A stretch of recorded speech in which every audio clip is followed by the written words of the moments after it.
How's it going, everybody? If you are a business owner, CFO, executive, or somebody within a business that handles their commercial insurance program, then this video is for you. Chances are at some point you have been told that you need to have general liability insurance.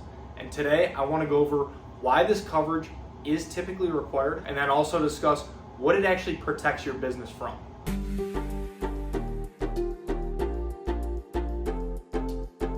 Thank you for stopping by. My name is Brian. I'm an independent insurance agent based here in the state of Michigan, Metro Detroit specifically, and I work with businesses on their commercial insurance programs, as well as helping families and individuals with their personal insurance, their home, their auto insurance as well. My goal with this channel is to pass on a little bit of educational information to you so that you can make more informed decisions around your insurance, and then overall help answer any questions that you might have.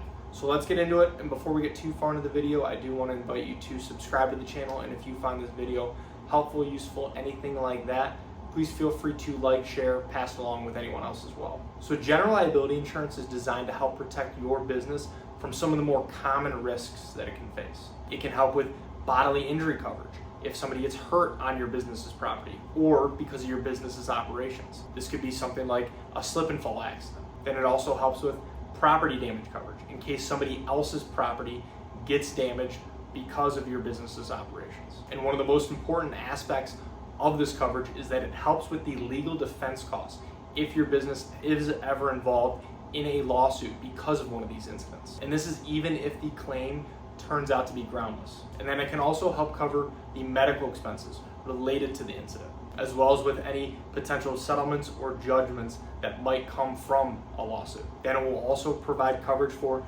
personal and advertising injury. So if there's ever claims of slander or libel. And another important coverage that is typically included on this policy is going to be products and completed operations coverage. And this protects your business after a product that you've sold or job that you've completed potentially causes damage or injury to somebody or somebody else's property. For example, if you're a contractor, you complete a job and then something happens because of your work maybe months later. This is the part of the policy that would help cover that type of claim. And it is important to note that this products and completed operations coverage can sometimes be excluded depending on your business and your business operations. So if you do need this coverage, it is important to make sure that it is included or that you get a separate policy for it if it's excluded on your general liability.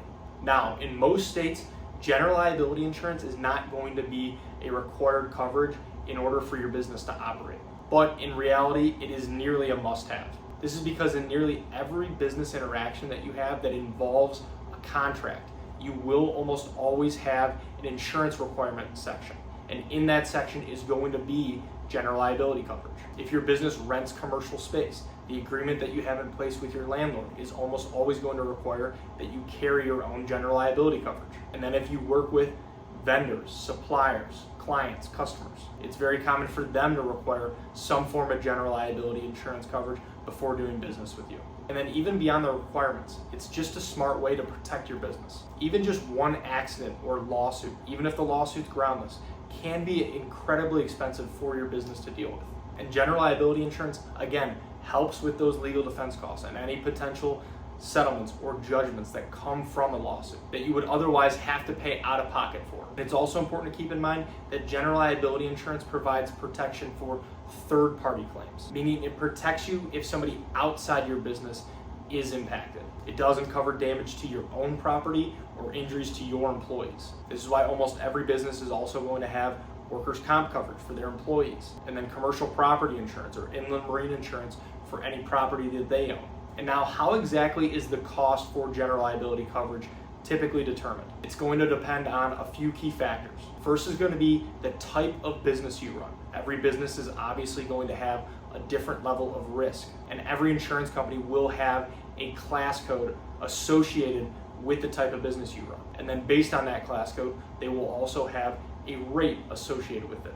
A retail store is going to have a different class code and rate than, say, a contractor versus an office-based business. And then depending on the type of business you run, that rate that's associated with your class code will then either be multiplied by your payroll or your revenue, your gross sales. If you're a contractor or a service-based business, A lot of times it will be based on your payroll, and if you're in retail, manufacturing, a distributor, a more brick and mortar type business, then it will be based on your sales exposure. And then also, just like with any other type of insurance, if you've had claims in the past, this will impact your rate as well. But overall, for many small and mid-sized businesses out there, general liability insurance is going to be a fairly affordable coverage to carry, especially for the amount of protection it can provide for your business. So thank you for watching, and if you are looking for help with your general liability insurance or commercial insurance program as a whole, I would love the opportunity to work with you and see if our team can help. There are a lot of ways to get a hold of me, and they should all be in the description below.